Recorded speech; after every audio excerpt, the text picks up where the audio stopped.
is Nat Bletter, and I am the founder and flavor meister for Madre chocolate, which is here in Chinatown on PAUAHI. So we make bean to bar chocolate, which means we take the cacao beans, these guys right here, and we roast them, grind them, and temper them into chocolate bars like that. So we get a lot of our cacao from Hawaii, from all over the Big Island, Kona, Hawaii, a little bit in Hamakua and Puna, and also on the North Shore of Oahu, as well as cacao from Guatemala, Brazil, Thailand, Sumatra, and Haiti, because there's not quite enough cacao grown in Hawaii yet to meet the demand for this delicious chocolate. Farmers to take the fresh cacao pods and turn them into delicious fermented cacao, which is a really important part of the process of chocolate making that nobody knows about, but it really adds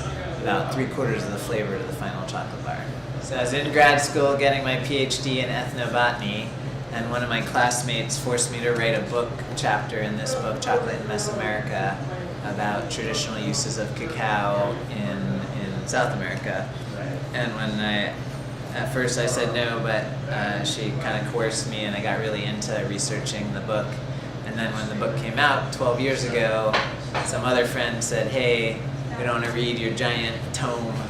We want you to just make us some chocolate. We know that you like to cook. So I jumped into the kitchen, my tiny little kitchen in New York, and started playing with a food processor and a coffee grinder and made some rudimentary, sort of rough ground chocolate, and everybody loved it, so I just kept going from there. So it's all thanks to my friends. They're to blame or to credit for me being a chocolate maker now. Okay.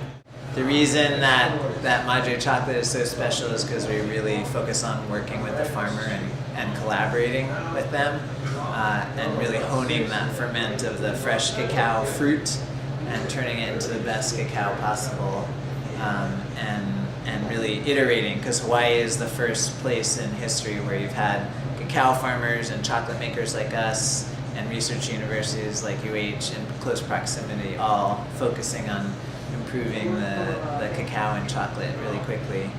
And so by giving back the farmer the chocolate bar made from their chocolate within a couple months of getting the cacao from them, you can say, hey, whatever you did to this cacao, how you fertilized it or how you fermented it, it made amazing chocolate, so keep doing that. Or hey, why don't you try and change it up a little bit, try this different fertilizer, increase the temperature, and that way, through this collaboration and this iteration on the design, we've been able to make amazing chocolate in a short time in Hawaii, and it's allowed us to win these 26 awards that you see on the wall here.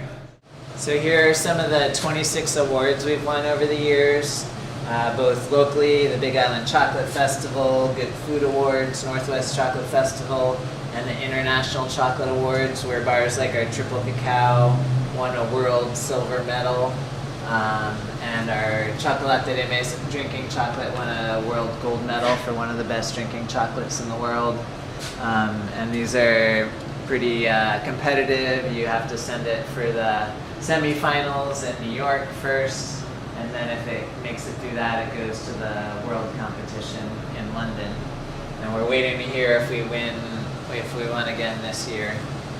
And this is a map of all the spots in Hawaii that we've gotten cacao from, and worked with farmers everywhere from Honolulu and Kapa'a and Kauai down through the North Shore of Oahu, talking to some new growers in Molokai, out in Haiku and Hana in Maui, but most of our Hawaiian cacao, like all these big sacks right down here under the table, come from Big Island, where they have a lot more good growing land for cacao. So Kona is our biggest supplier, Ginny Chibu at Likaupula Farms, and the folks at Heilani Orchards up in Hawaii. We've gotten some from Hamakua, and there's some newer farms down here in Puna.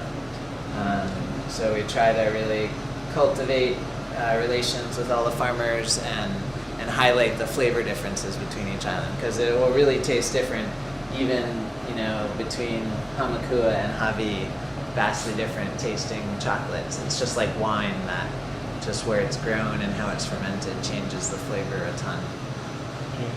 So I really encourage you to come down and taste all the different flavors. We have about 15 different flavors of both dark chocolate and flavored chocolate, like Earl Grey tea and cafe con leche, or drinking chocolate. And they really vary a lot just depending on where it's grown. So the Hawaiian stuff tastes like fruit, the Sumatra stuff tastes like hazelnuts, the Haiti tastes like almonds, the Brazil is really bold chocolatey flavors, so there's a whole diversity of different flavors in each chocolate bar.